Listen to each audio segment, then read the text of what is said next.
racism, hate, violence, or anti-religious bigotry here in these United States of America. You know, from political hysteria against Catholics to Jews to Muslims. This is all something we've lived with. That's Donald Trump. He came in that way in 2016, and he went out with a violent insurrection. Now, in this program, I'll just tell it to you straight.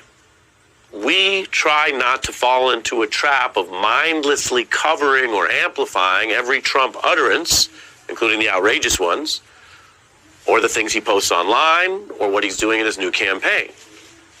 In a related point, we don't just amplify or cover every instance of hateful rhetoric in public discourse. Indeed, you could do that for an hour every night and you'd have practically no time for any other stories. But as a matter of facts and accountability, we do turn to this story because it is very newsworthy and important and disturbing that Donald Trump, the ex-president running to be your president again, just took action by holding this full meeting and Mar-a-Lago dinner with a white supremacist and Holocaust denier named Nick Fuentes, who's a notorious figure on the far right. Even if you haven't heard a ton about him, it's known what he stands for when they brought him to Mar-a-Lago for this coveted meeting. And along with him, the artist and entrepreneur Ye, formerly known as Kanye West. Now again, I'm going to say there can be nuance in who people choose to meet with. Sometimes you meet with people that you do oppose. Sometimes the American diplomats meet with people from other countries that they have huge differences with. There's nuance in meetings, and there's nuance in some free speech. But those kind of nuances or caveats do not help this meeting. Well, let me report. Meeting with Ye right now in this political context has an obvious message and endorsement. Ye right now is widely known and politically defined by his unapologetic anti-Semitic rants, as well as his recent round of attacks on the Black Lives Matter movement. He's also used directly violent rhetoric, like his announcement online that he wanted or intended to go, quote, DEFCON 3 on Jewish people. That's who Donald Trump brought to Mar-a-Lago for this special meeting, right now in this context.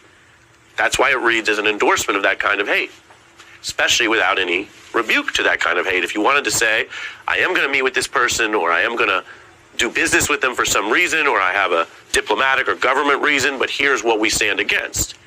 None of that's on display here. And let me be clear about free speech, which is something we also take seriously. You have a free speech right to verbally defend Nazis if that's your thing. And then there can be accountability for who wants to stand with you if you continually do that. But when you start using your power and voice and following to organize or encourage people acting like Nazis, going DEFCON 3, well, legally, you're blowing past free speech if people are acting on it. And you're saying, let's go act on it. This is who Donald Trump is meeting with as he launches his campaign. I mean, it's a brand new re-election campaign here, trying to get back into the White House.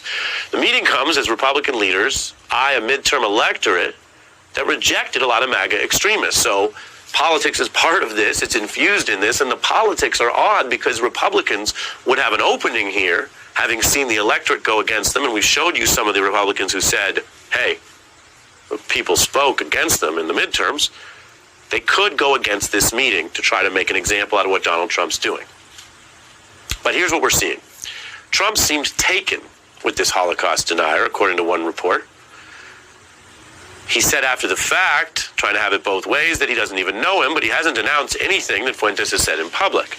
Another advisor said the whole thing became an effing nightmare, and Trump is worried that if he did just denounce this, it might antagonize his devoted base. One of the groups that fights against hate, the ADL, denounces Fuentes as a known bigot. Here he is briefly in his own words. Kevin, where are you? Kevin! Hey, what's going on?